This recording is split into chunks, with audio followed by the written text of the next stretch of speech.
ধর্মীয় ভাবগাম্ভীর্যে পবিত্র ঈদ মিলাদুন্নবী পালন, চট্টগ্রামে বিশ্বের বৃহত্তম জশ্নে জুলুস।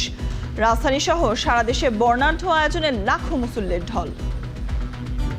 আজকে ঈদের মিলাদুন্নবী হচ্ছে আমাদের রাসূল পাক সাল্লাল্লাহু আলাইহি ওয়াসাল্লাম এই দুনিয়াতে তশরিফ এনেছেন। এই জশ্নে জুলুস শুধু একটা শোডাউন না, এই শোডাউনের উদ্দেশ্য আন্তর্জাতিকভাবে সারা পৃথিবীকে জানিয়ে দেওয়া মুসলমানরা সন্ত্রাসী না।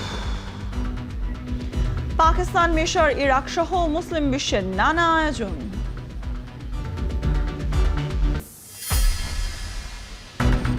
ছয় মাসে ফিরেছে পুলিশের মনোবল, দাবি স্বরাষ্ট্রমন্ত্রীর। ফ্যাসিস্টের পুনর্বাসন ঠেকাতে সোচ্চার হওয়ার আহ্বান আইনমন্ত্রীর।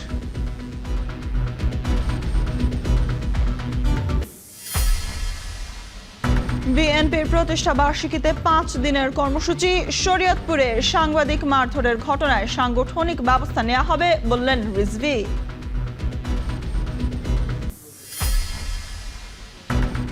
সিঙ্গাপুর থেকে ফেরার পথে ঢাকায় ভুটানের রাজার যাত্রা বিরতি। রাষ্ট্রপতি মির্জা ফখরুল ইসলাম আলমগীরের সঙ্গে বিমানবন্দরে সৌজন্য সাক্ষাৎ।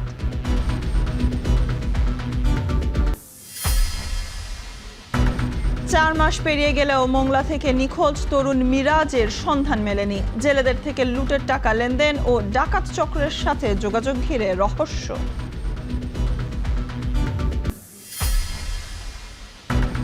এবং দিন দিন কঠোর অভিবাসন নীতির পথে হাঁটছে যুক্তরাষ্ট্র। বিশ্বজুড়ে ভিসা আবেদনকারীদের অ্যাপয়েন্টমেন্ট স্থগিত।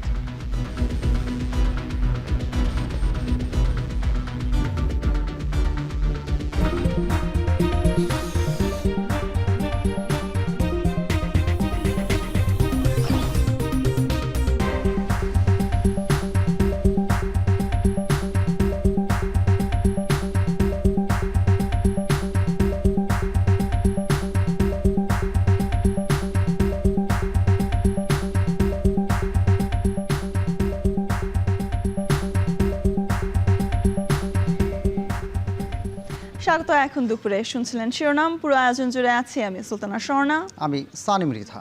বিশ্বনবী হজরত মোহাম্মদ সাল্লাল্লাহু আলাইহি সাল্লামের পৃথিবীতে আগমনী দিনকে ঘিরে চট্টগ্রামের রাজপথে ঢল নামে নবীপ্রেমী লাখ লাখ মানুষের। হামদ, নাদ আর জিকিরে মুখরিত পুরো নগরী। ব্যানার, ফেস্টুন আর নানা রঙের পতাকায় জশ্নে জুলুসে হাজির হন শিশু, বৃদ্ধ সবাই। বিবিরহাট সুন্নিয়া মাদ্রাসা থেকে শুরু হওয়া এই জুলুস নগরীর বিভিন্ন সড়ক প্রদক্ষিণ করে দোয়া ও মোনাজাতের মধ্য দিয়ে শেষ হয়। আয়োজকদের দাবি, জনসমাগমের দিক থেকে এটি পৃথিবীর বৃহত্তম জশ্নে জুলুস। বাকিরা দেখুন হোসেন জিয়াদের প্রতিবেদনে। নবীপ্রেমী লাখো মানুষের ঢলে চট্টগ্রামের রাজপথ পরিণত হয় জনসমুদ্রে। কারো হাতে ব্যানার, প্ল্যাকার্ড, কারো হাতে সুসজ্জিত পতাকা। জুলুসে অংশ নেয়া মানুষের কণ্ঠে ছিল নবী প্রেমের বার্তা। হামদ, নাত আর জিকিরের শব্দে মুখরিত চারপাশ।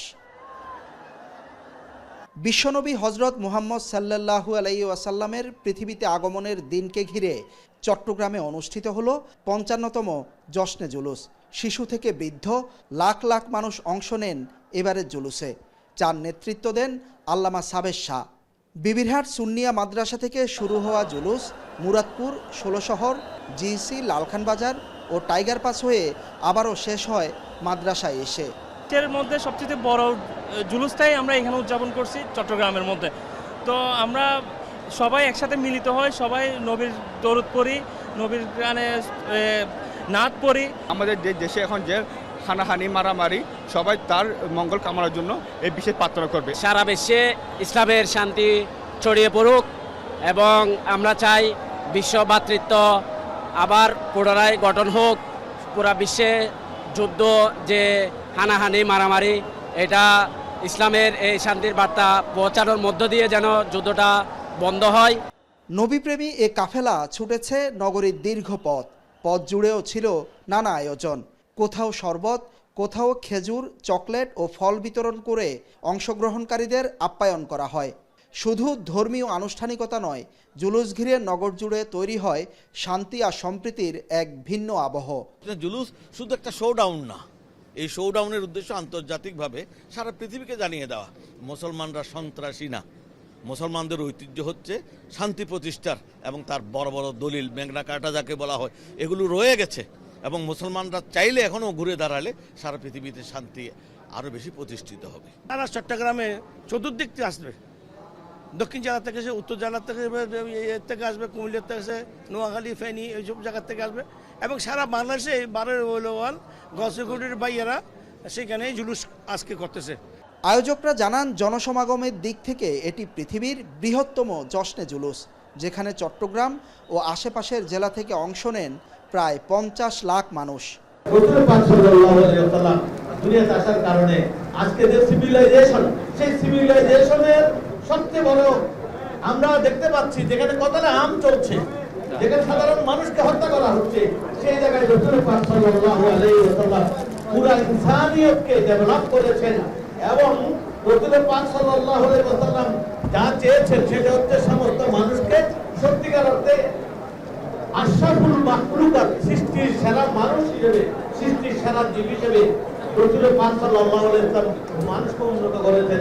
जुलूस हर साल 12 रबीउल अव्वल को हुजूर करीम सल्लल्लाहु अलैहि वसल्लम आपके यौम विलादत पे अल्लाह ताला के हुक्म की पाबंदी करते हुए कि अल्लाह ताला ने हमें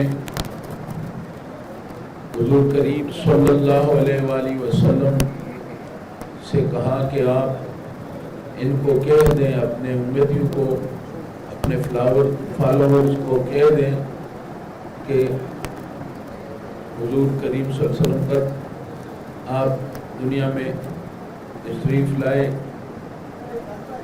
अल्लाह ताला ने हुजूर करीम सल्लल्लाहु अलैहि वसल्लम से कहा कि कुल बिफज़लिल्लाहि व बिरहमतिही फबिज़ालिका फलयफ़रहू, कि आप कह दीजिए अपनी उम्मत को कि अल्लाह ताला का जो फजल हुआ है और बिरहमतिही, और जो रहमत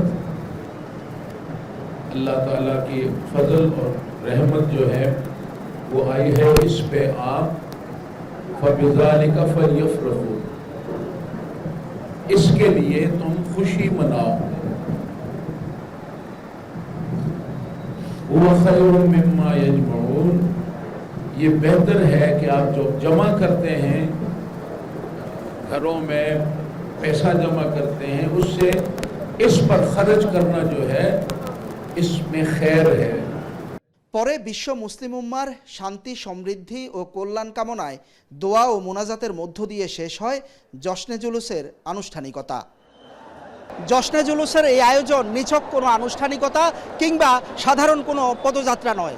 আয়োজকরা বলছেন এই যে দীর্ঘ পথ হাতে হাত রেখে, কাঁধে কাঁধ রেখে ধর্মপ্রাণ মানুষ এগিয়ে যাচ্ছে, সেটি ইসলামের যে শান্তি, সম্প্রীতি আর সৌহার্দ্যের বার্তা সেটি বহন করে নিয়ে যায়। হোসাইন জিয়াদ, এখন চট্টগ্রাম। বিশ্বনবী হযরত মুহাম্মদ সাল্লাল্লাহু আলাইহি সাল্লাম এর জন্ম ও ওফাত স্মরণে ধর্মীয় ভাবগাম্ভীর্যের মধ্য দিয়ে পালিত হচ্ছে পবিত্র ঈদে মিলাদুন্নবী। দিনটি উপলক্ষে আয়োজন করা হয় বর্ণাঢ্য ধর্মীয় শোভাযাত্রা জশ্নে জুলুস। এতে অংশ নিয়ে মুসল্লিরা বলেন, মহানবীর আদর্শকে ধারণ করে ব্যক্তি ও সমাজ জীবনে ন্যায় প্রতিষ্ঠায় ঈদে মিলাদুন্নবীর প্রকৃত শিক্ষা। অন্যদিকে রাসূলের আদর্শ অনুসরণের মধ্য দিয়ে ন্যায়ভিত্তিক সমাজ গঠনে জোর দেন ধর্মীয় নেতৃবৃন্দ। সাজিদা রাফাতের প্রতিবেদন।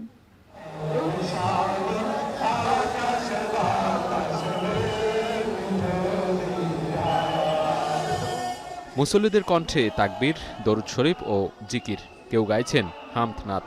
এমন ধর্মীয় আবহের মধ্যেই বর্ণাঢ্য শোভাযাত্রা জশ্নে জুলুস।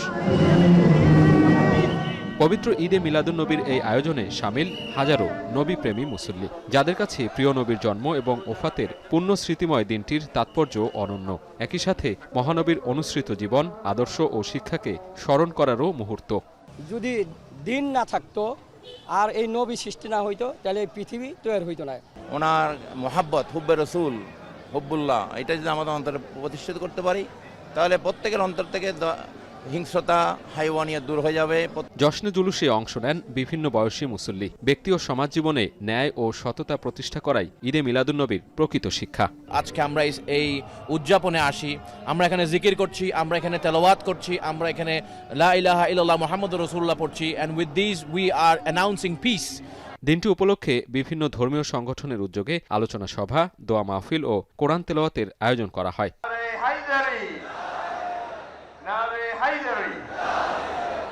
রাজধানীর সোহরাওয়ার্দী উদ্যানে মহানবীর জীবন ও কর্ম নিয়ে আলোচনা করেন দেশি বিদেশি আলেম ওলামাগণ।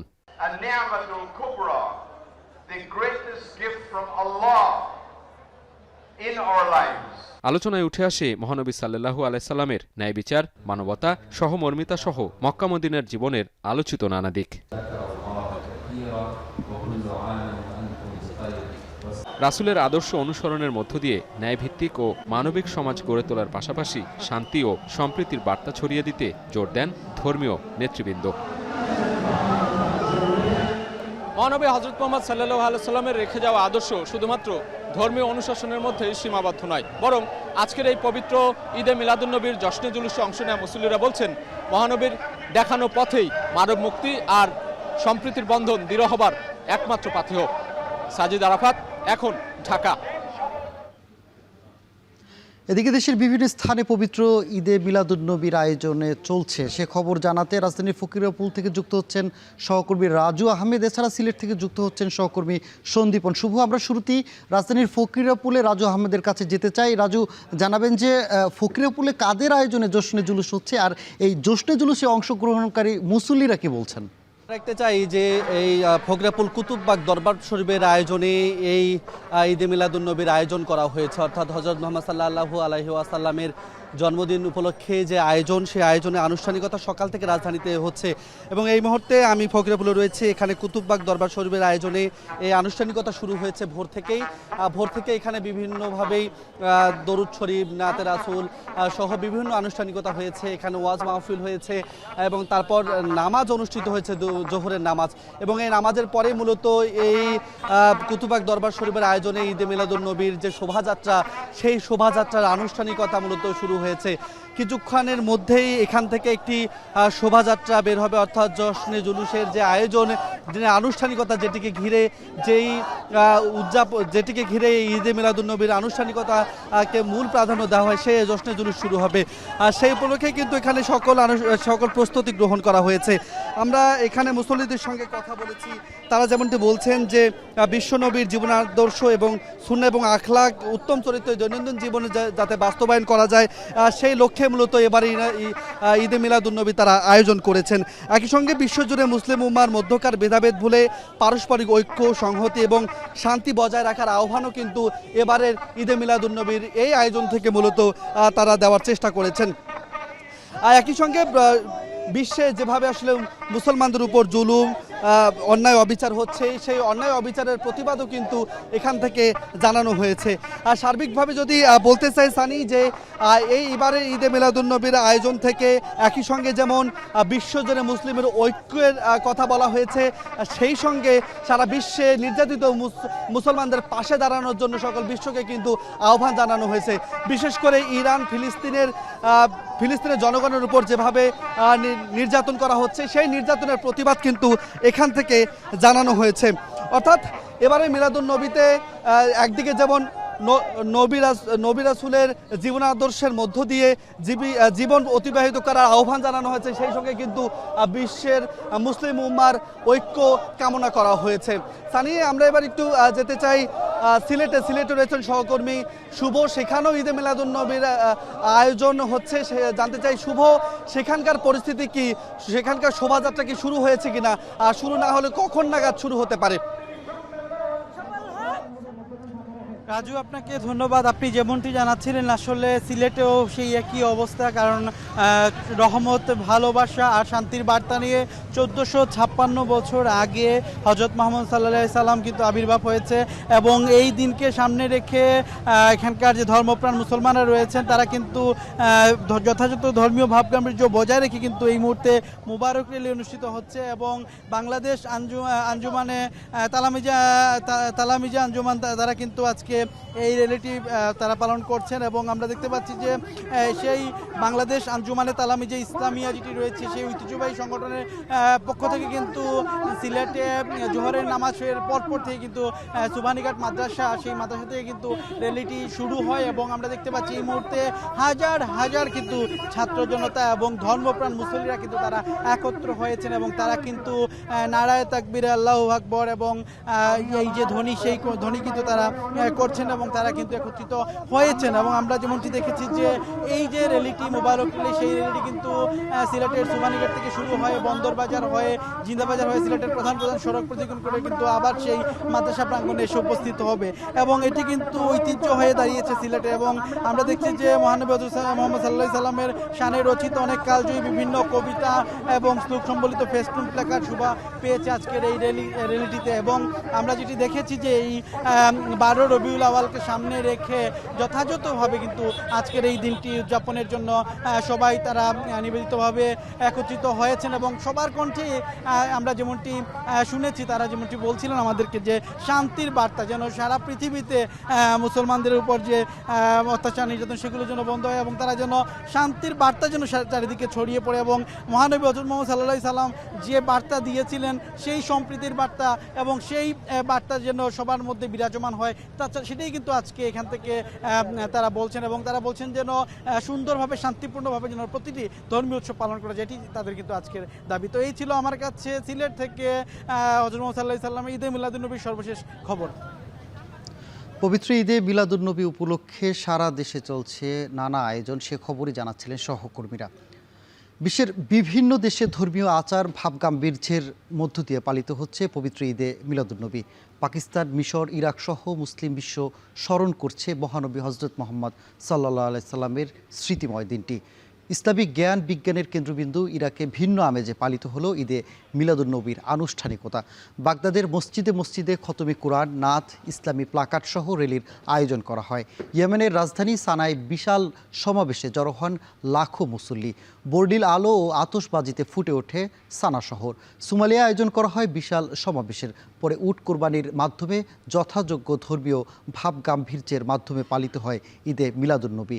এছাড়া তিউনিসিয়ায় নানা আচার অনুষ্ঠানের মধ্য দিয়ে পালন করা হয় পবিত্র এই ঈদে মিলাদুন্নবী।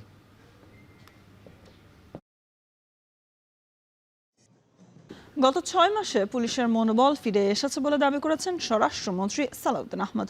রাজধানীর নয়াপল্টনে ঈদে মিলাদুন্নবীর অনুষ্ঠানে যোগ দিয়ে মন্ত্রী বলেন, তবে রাতারাতি পরিস্থিতির উন্নতি সম্ভব নয়। অপর এক অনুষ্ঠানে পতিত স্বৈরাচার যেন ফিরতে না পারে সেই ব্যাপারে সতর্ক থাকার আহ্বান জানান আইনমন্ত্রী। এদিকে নয়াপল্টনে বিএনপির 48তম প্রতিষ্ঠা বার্ষিকীর কর্মসূচি ঘোষণা করেন দলটির ভারপ্রাপ্ত মহাসচিব রুহুল কবির রিজভী। আর জানাচ্ছেন জাওয়াদ মাহমুদ। ধর্মীয় ভাবগাম্ভীর্যের মধ্য দিয়ে ঈদে মিলাদুন্নবী পালন করছে বিভিন্ন রাজনৈতিক দল, ধর্মীয় ও সামাজিক সংগঠনগুলো। দিবসটি উপলক্ষে রাজধানীর নয়াপল্টনে দোয়া মাহফিলের আয়োজন করে বিএনপি। দোয়া মাহফিলে অংশ নিয়ে নবীজির আদর্শ অনুসরণের মাধ্যমেই সমাজ ও রাষ্ট্রে শৃঙ্খলা ফেরানো সম্ভব বলে মন্তব্য করেন বিএনপি নেতারা। গত 6 মাসে পুলিশের মনোবল ফিরে এসেছে এমন দাবি করে স্বরাষ্ট্রমন্ত্রী বলেন, এখন পর্যন্ত সংগঠিত অপরাধের ক্ষেত্রে যৌক্তিক সময়ের মধ্যেই অপরাধীদের বিরুদ্ধে ব্যবস্থা নেওয়া হয়েছে। রাতারাতি বৈপ্লবিক পরিবর্তন আমরা কেউ আশা করতে পারি না। আমরা আইন শৃঙ্খলা পরিস্থিতিকে একটা এমন পর্যায়ে উন্নতি করতে পারবো, ইনশাআল্লাহ জনপ্রত্যাশা পূরণ হবে। এই বাহিনী জনবান্ধব বাহিনী হিসেবে নিজেদেরকে প্রতিষ্ঠা করবে। তাদেরকে যেমন অ্যাকাউন্টেবিলিটি এবং তাদের জবাবদিহিতা নিশ্চিত করা হচ্ছে, তাদের কর্মকাণ্ডের ট্রান্সপারেন্সি, স্বচ্ছতাও নিশ্চিত করা হবে। এদিকে বনানীতে ঈদে মিলাদুন্নবীর আলাদা এক অনুষ্ঠানে আইনমন্ত্রী বিরোধিতার জন্য বিরোধিতা না করে সরকারের ভুল ত্রুটি ধরিয়ে দেওয়ার আহ্বান জানান। বলেন, স্বৈরাচার যেন কোনোভাবেই ফিরতে না পারে সেই ব্যাপারে সতর্ক থাকতে হবে। আপনারা যে যেখানেই থাকুন, চোখ খুলুন।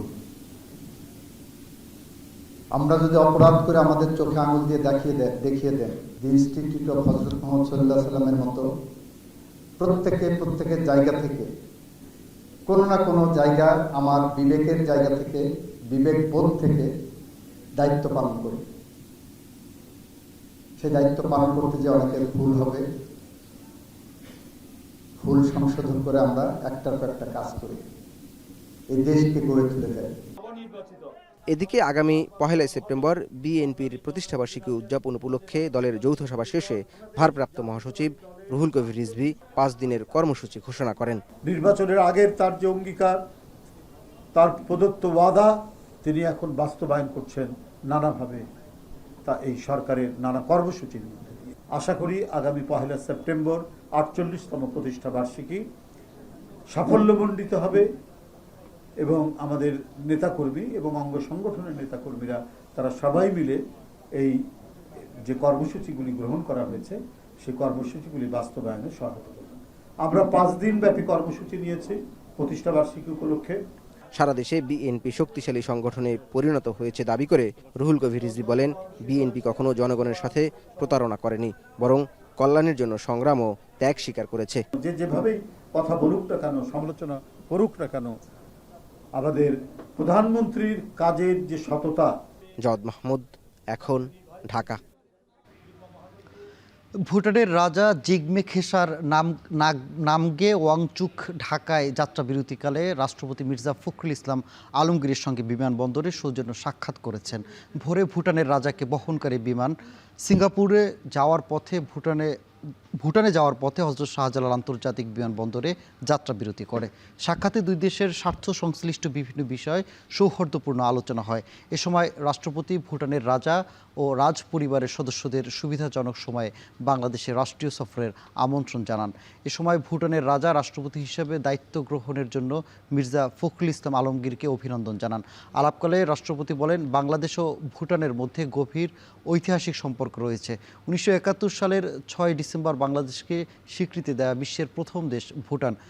দুদেশের অভিন্ন উন্নয়ন ও সমৃদ্ধির আকাঙ্ক্ষার কথা তুলে ধরে ভুটানের রাজা শিক্ষা, বাণিজ্য ও বিনিয়োগ সহ বিভিন্ন ক্ষেত্রে দ্বিপক্ষীয় সহযোগিতা আরও বাড়ানোর তাগিদ দেন। পরে রাজাকে বহনকারী বিমানটি সকাল 6:30টার দিকে ভুটানের উদ্দেশ্যে ঢাকা ত্যাগ করে।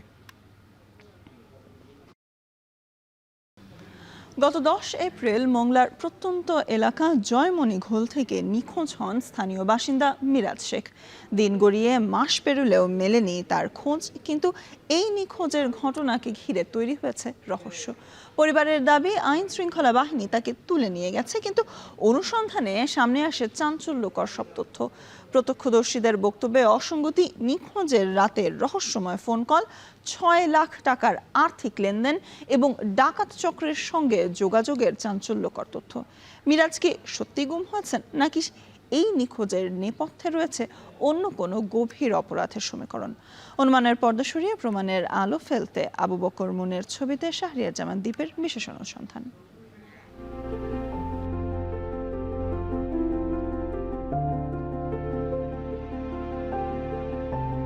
প্রতিদিনের চেনা ভোর, নদীর জলে জীবন খোঁজে মানুষ। এই চিরচেনা প্রবাহের মাঝেই হঠাৎ থমকে গেছে একটি জীবন। ঘটনা গত 10 এপ্রিলের। এরপর ঋতু বদলালো, তবু মিলল না উত্তর। মিরাজ শেখ, নদীর ঢেউয়ের মতো যিনি হারিয়ে গেছেন কোনো এক অদৃশ্যের টানে। তিনি কি সত্যি হারিয়ে গেছেন, নাকি তাকে কেড়ে নিয়েছে কোনো অন্ধকার? এই প্রশ্নের উত্তর খুঁজতেই মংলার জয়মণি ঘোলের দিকে যাত্রা। প্রথম গন্তব্য মিরাজ শেখের বাড়ি। তবে সেখানে গিয়ে দেখা যায় তালা ঝুলছে। স্থানীয়রা জানান, মোটরসাইকেল চালিয়ে করা আয় রোজগারে সংসার চলত মিরাজ শেখের। মাছ ও কাঁকড়া ধরতে যেতেন সুন্দরবনে। ঘটনার পর থেকে মাঝে মধ্যে নিজের বাড়িতে আসেন মিরাজের স্ত্রী, কারণ এখন তাকে থাকতে হচ্ছে পাশে বাপের ভিটায়। খালি খালি কেউ ধরবে না, এমন কিছু এই পর্যন্ত কারো ক্ষতি করে নাই। এরপরে যাত্রা মিরাজের শ্বশুর বাড়ির দিকে। পথেই পেয়ে যাই মিরাজের শ্বশুরকে। আমি শূন্য আমি গেছি, যাইয়া ওইখানে যাই দেখছি কি আরে আপনার পল্টন নিয়ে এনেছে, কোস্টগার্ড নিয়ে এনেছে। 2 জন কোস্টগার্ড, ওই যে শুনতেছি যে 2 জন কোস্টগার্ড এনেছে, যে তারা সে সময় সিভিলে ছিল, সে সময় পোশাকদারি ছিল না।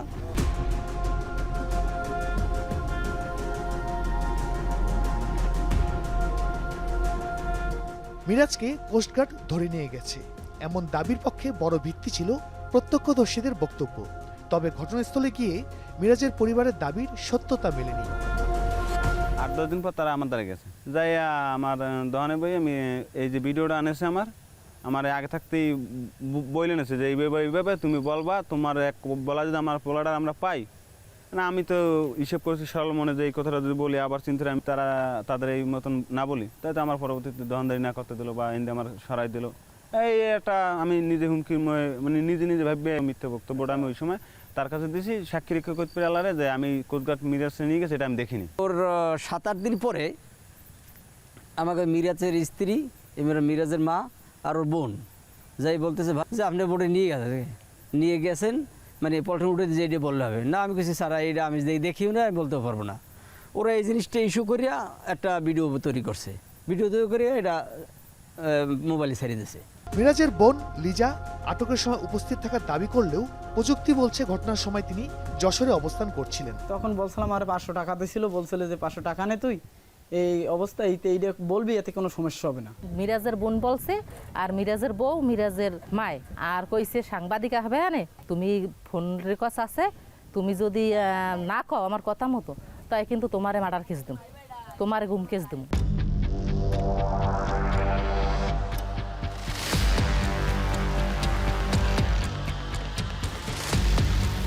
মিরাজের পরিবারের দাবি সন্ধ্যার আগেই তাকে ধরে নিয়ে যাওয়া হয়েছে।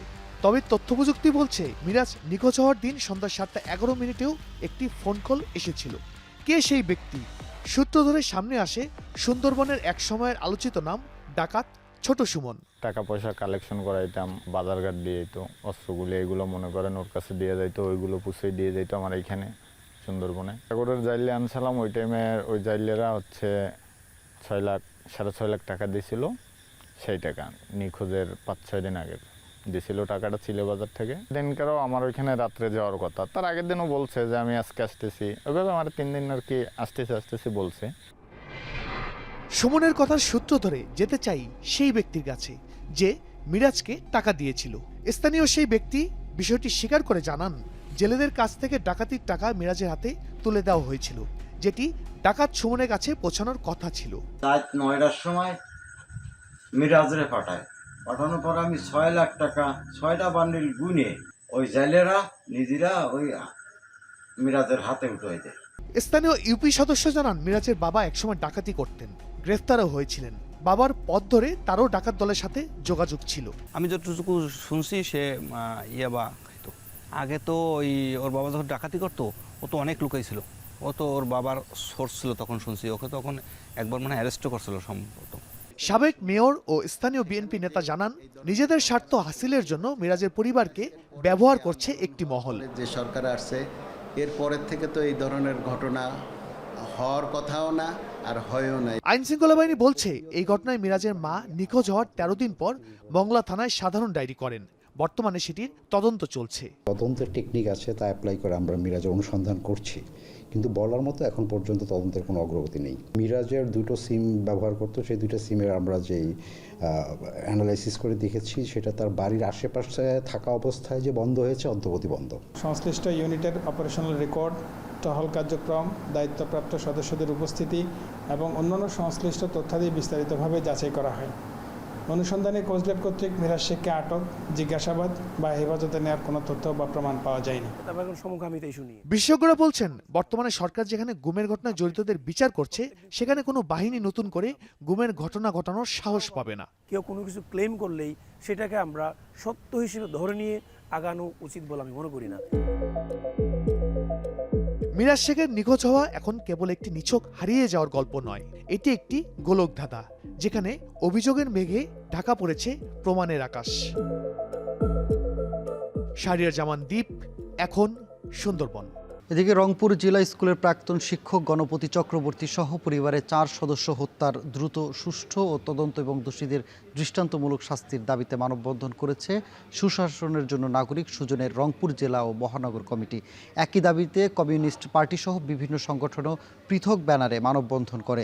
সকালে নগরীর প্রেস ক্লাব চত্বরে আয়োজিত মানববন্ধনে অংশ নেন বিভিন্ন শ্রেণী পেশার মানুষ।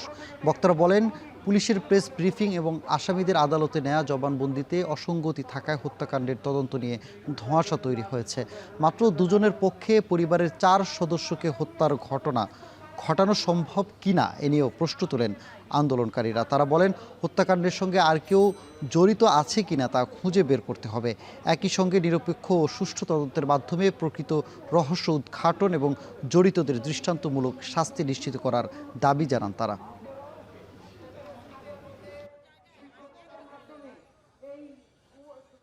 বাংলাদেশে যে বিচারহীনতার সংস্কৃতি, স্ক্রিপ্ট তৈরি করবার যে সংস্কৃতি, পুলিশের বক্তব্য এবং বক্তব্যের পরের যে ঘটনাগুলো আমরা দেখি, সেটার সাথে মিল না থাকার কারণে মানুষের মধ্যে কিন্তু এই সন্দেহগুলো তৈরি হয়েছে। এই যে তথ্যর বিভ্রান্তিগুলো, এই বিভ্রান্তিগুলাই কিন্তু দিচ্ছে আমাদের প্রশাসনের। এই প্রশাসনের বিভ্রান্তিমূলক তথ্য দেওয়ার কারণেই কিন্তু আজকে সাধারণ মানুষের মনে একটা ক্ষোভের সৃষ্টি। সুষ্ঠু তদন্তের দাবিতে সরকারের দৃষ্টি আকর্ষণ করা, প্রশাসনের দৃষ্টি আকর্ষণ করা। 2 দশক পেরিয়ে গেছে, তবুও দিনাজপুরের ফুলবাড়িতে কয়লা খনি প্রশ্নে জট কাটেনি। 2006 সালের 26 আগস্ট এশিয়া এনার্জিকে বহিষ্কারের দাবিতে গুলিতে প্রাণ হারায় 3 জন, আহত হন 2 শতাধিক। সেই আন্দোলনের ফসল 6 দফা চুক্তি, কিন্তু আন্দোলনকারীদের অভিযোগ তা এখনো অপূরণ। ফের কোনো উদ্যোগ নেওয়া হলে রুখে দাঁড়ানোর ঘোষণা স্থানীয়দের। বিস্তারিত প্রতিবেদন। 1997 সালে ব্রিটিশ কোম্পানি এশিয়া এনার্জির সঙ্গে চুক্তি করে সরকার।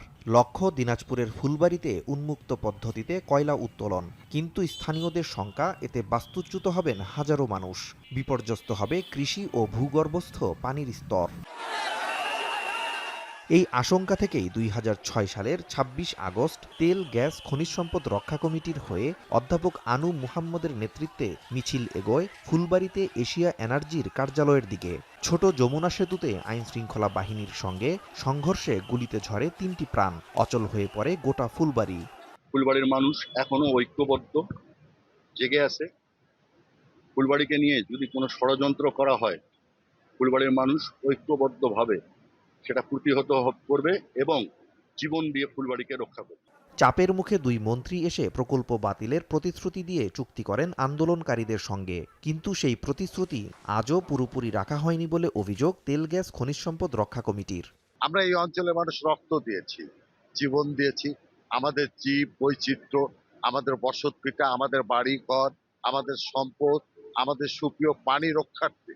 অতএব এইটি আমরা সহজে হতে দেব না। বিশেষত তারেক রহমান তার মার করে যাওয়া যে 6 দফা চুক্তি ফুলবাড়ির মানুষের সাথে, সেই চুক্তির তিনি বাস্তবায়ন করবেন।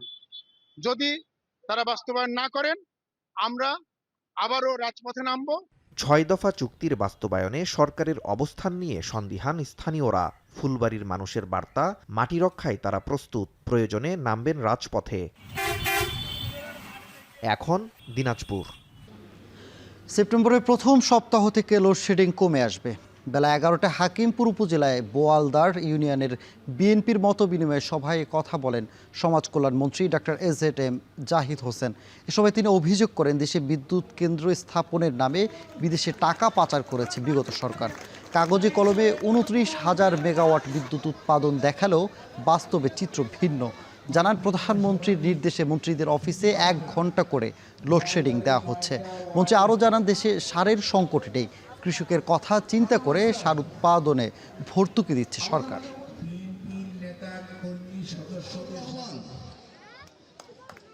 ওনারা যে কাজগুলো করে গেছেন সেটা হচ্ছে বিভিন্ন বিদ্যুৎ কেন্দ্রে ওনারা টাকা নিয়ে খালি ইনস্টলেশন হয়েছে, স্থাপন হয়েছে, but it's not working properly. আস্তে আস্তে ইনশাল্লাহ বিদ্যুতের অবস্থা আজকের সে আগামীকালকে আরো একটু ভালো হবে এবং আমরা আশাবাদী যে ইনশাল্লাহ সেপ্টেম্বরের প্রথম সপ্তাহ থেকে বিদ্যুতের যে অবস্থা এটা এরকম থাকবে না। দেশের বাইরের খবর। যুক্তরাষ্ট্রের ভিসা আবেদনকারীদের সাক্ষাৎকার বিশ্বজুড়ে স্থগিত করেছে ট্রাম্প প্রশাসন। মার্কিন পররাষ্ট্র দপ্তর জানিয়েছে, সব দূতাবাস ও কনস্যুলেট কর্মকর্তাদের একটি প্রশিক্ষণ চালু হওয়ায় এই প্রক্রিয়া স্থগিত রাখা হয়েছে। সময়সূচি না জানালেও প্রশিক্ষণের বিষয়গুলোর মধ্যে রয়েছে যুক্তরাষ্ট্রের সরকারি সুবিধার উপর নির্ভরশীল হয়ে পড়াদের বাদ দেয়া, ভিসা মূল্যায়ন এবং আবেদনকারীদের তথ্য যাচাই। কবে নাগাদ এসব সাক্ষাৎকার পুনরায় শুরু হবে তা স্পষ্ট করেনি মার্কিন পররাষ্ট্র দপ্তর। আরও জানাচ্ছেন তানভীর জনি। দ্বিতীয় মেয়াদে হোয়াইট হাউসের মসনদে বসে অভিবাসন দমনে একের পর এক কঠোর পদক্ষেপ নিচ্ছেন ট্রাম্প। ভিসা ও গ্রিন কার্ড বাতিলের পাশাপাশি যুক্তরাষ্ট্রে বসবাসরত অবৈধ অভিবাসী এমনকি বৈধ অভিবাসীদের উপরও চালানো হয়েছে খড়গ। শুধু তাই নয়, ব্যাপক ধরপাকড় করে এরই মধ্যে নিজ দেশে ফেরত পাঠানো হয়েছে কয়েক হাজার অভিবাসীকে। এবার হুট করেই বিশ্বজুড়ে মার্কিন ভিসার অ্যাপয়েন্টমেন্ট স্থগিত করেছে ট্রাম্প প্রশাসন। মার্কিন পররাষ্ট্র দপ্তর জানিয়েছে, বিশ্বের সব দেশের মার্কিন দূতাবাস ও কনসুলেটে একটি বৈশ্বিক প্রশিক্ষণ কর্মসূচি চালু করা হয়েছে। তাই এই প্রশিক্ষণের সঙ্গে সামঞ্জস্য রেখে ভিসার সাক্ষাৎকার স্থগিত রাখা হয়েছে। তবে কতদিন চলবে এই প্রশিক্ষণ, এ বিষয়ে কিছুই জানায়নি তারা। সরকারি সহায়তার উপর নির্ভরশীল হতে পারে এমন আবেদনকারীদের চিহ্নিত করে বাদ দেয়া, ভিসা মূল্যায়ন ও আবেদনকারীদের তথ্য যাচাইয়ে অধিকতর প্রশিক্ষণ দেওয়া হবে দূতাবাস ও কনসুলেট কর্মকর্তাদের। এছাড়া প্রত্যেক ভিসা আবেদনকারীর ধারাবাহিক মূল্যায়নে কর্মকর্তাদের পুরোপুরি প্রশিক্ষিত করার বিষয়গুলো অন্তর্ভুক্ত রয়েছে কর্মসূচিতে। বার্তা সংস্থা রয়টার্স জানিয়েছে, আগে থেকে ভিসার অ্যাপয়েন্টমেন্ট নেওয়া আবেদনকারীদের ইমেইলে বিষয়টি জানিয়ে দেওয়া হয়েছে। তবে এসব সাক্ষাৎকার আবার কবে থেকে এবং কোন প্রক্রিয়ায় শুরু হবে তা স্পষ্ট করেনি মার্কিন দূতাবাস ও কনসুলেটগুলো। এর আগে যুক্তরাষ্ট্রে বেড়াতে এসে স্থায়ী হতে চাওয়া 2 লাখ আশ্রয়প্রার্থীর অস্থায়ী ভিসা বাতিল এবং দক্ষ কর্মীদের দেয়া H-1B ভিসার বর্ধিত ফি স্থায়ী করার প্রস্তাব দিয়েছে ট্রাম্প প্রশাসন। যুক্তরাষ্ট্রে অভিবাসন নিয়ন্ত্রণে সবশেষ যুক্ত হল ভিসা যাচাই প্রক্রিয়ায় কর্মকর্তাদের প্রশিক্ষণ। যদিও ট্রাম্প প্রশাসন বলছে, যুক্তরাষ্ট্রের অভ্যন্তরীণ নিরাপত্তা ব্যবস্থা উন্নত করাই তাদের মূল লক্ষ্য। তানভীর চনি, এখন বিশ্ব। পাকিস্তানের রাজধানী ইসলামাবাদে একটি হাসপাতালে শিশু বিভাগে আগুন লেগে অন্তত 15 নবজাতকের মর্মান্তিক মৃত্যু হয়েছে। উদ্ধার করা হয়েছে মাত্র একজনকে। বুধবার সকালে হাসপাতাল কর্মকর্তাদের বরাতে এ তথ্য দিয়েছে পাকিস্তানের গণমাধ্যমগুলো। জানা গেছে, এসি বিস্ফোরণ থেকেই অগ্নিকাণ্ডের সূত্রপাত। এর মধ্যে নিয়ন্ত্রণে এসেছে আগুন। বিস্তারিত জানাচ্ছেন পেনুকা সুলতানা। পৃথিবীতে আসতেই ঝরে পড়ল এতগুলো নিষ্পাপ প্রাণ। কেবল কর্তৃপক্ষের গাফিলতির কারণেই আগুনে পুড়ে প্রাণ গেল এসব নবজাতকের। মর্মান্তিক এই ঘটনাটি ঘটেছে পাকিস্তানের রাজধানী ইসলামাবাদের একটি হাসপাতালের শিশু বিভাগে। বুধবার সকালে পাকিস্তান ইনস্টিটিউট অফ মেডিকেল সায়েন্সের নার্সারি বিভাগে হঠাৎ করেই আগুন লাগে, যেটি ছিল মূলত নবজাতক ওয়ার্ড। মুহূর্তে আগুন ছড়িয়ে পড়লে ভেতরে প্রাণ যায় বেশ কয়েকজন নবজাতকের। আগুন লাগার পর মাত্র একজনকে উদ্ধারে সক্ষম হন কর্তব্যরত এক চিকিৎসক। তবে তার অবস্থা সম্পর্কে বিস্তারিত কিছুই জানা যায়নি। রোগীর স্বজনরা জানান, আগুন লাগার পর অনেক পরে দুর্ঘটনাস্থলে এসে পৌঁছায় দমকল বাহিনী। बहुत लेट टीम्स पहुंची हैं, कुछ यहाँ पर हमला कोई भी नहीं है। सारे फायर ब्रिगेड बहुत 2 घंटे बाद आए हैं। नर्सरी में बच्चे जल गए हैं। এরই মধ্যে উদ্ধারকর্মীরা জানিয়েছে, এসি বিস্ফোরণ থেকে আগুনের সূত্রপাত। তবে খবর পাওয়ার পরপরই উদ্ধারকারী দল ঘটনাস্থলে এসে পৌঁছায়। আগুন নেভাতে দমকল বাহিনীর 6টি গাড়ি ও 4টি অ্যাম্বুলেন্স অংশ নেয়। তাদের নিরলস প্রচেষ্টায় এক পর্যায়ে নিয়ন্ত্রণে আসে আগুন। এদিকে মর্মান্তিক এই ঘটনার দুঃখ প্রকাশ করেছেন পাকিস্তানের প্রধানমন্ত্রী শেহবাজ শরীফ। পাশাপাশি এ ঘটনায় সুষ্ঠু তদন্তের মাধ্যমে দায়ীদের বিরুদ্ধে কঠোর ব্যবস্থা নিতে সংশ্লিষ্ট কর্তৃপক্ষকে নির্দেশ দিয়েছেন। পেনুকা সুলতানা, এখন বিশ্ব। থাকছে খেলার খবর। ভারত সফর নিয়ে অনিশ্চয়তা থাকলেও আন্তর্জাতিক ক্রিকেটে বাংলাদেশের ব্যস্ততা থামছেই না। অক্টোবরে আফগানিস্তানের বিপক্ষে মাঠে নামবে টাইগাররা। সংযুক্ত আরব আমিরাতে হতে যাওয়া এই সিরিজে থাকছে একটি টেস্ট ও 3টি ওয়ানডে। বিসিবির ক্রিকেট অপারেশনস ইনচার্জ শাহরিয়ার নাফিস জানান, আফগানিস্তান সিরিজটি চূড়ান্ত, তবে ওয়ানডের সূচি ও আয়োজনের পরিকল্পনা নির্ধারণ করবে স্বাগতিকরা। গত বছর আমিরাতে টি-20তে আফগানদের হোয়াইট ওয়াশ করেছিল বাংলাদেশ, তবে ওয়ানডেতে 3 ম্যাচেই হেরেছিল লিটন শান্তরা। এবার টেস্ট সিরিজটি বাংলাদেশের জন্য বাড়তি গুরুত্বপূর্ণ।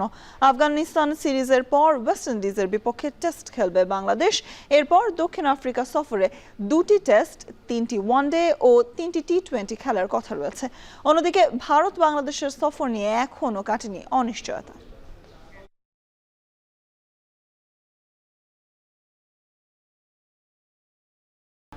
আর এর মধ্যে দিয়ে শেষ করছে এখন দুপুর। তবে এখন টেলিভিশন দেখতে ভিজিট করুন www.ekhon.tv। এছাড়া ফেসবুকে দেখতে ভিজিট করুন facebook.com/tv.ekhon এবং ইউটিউবে দেখতে ভিজিট করুন youtube.com/c/ekhon tv।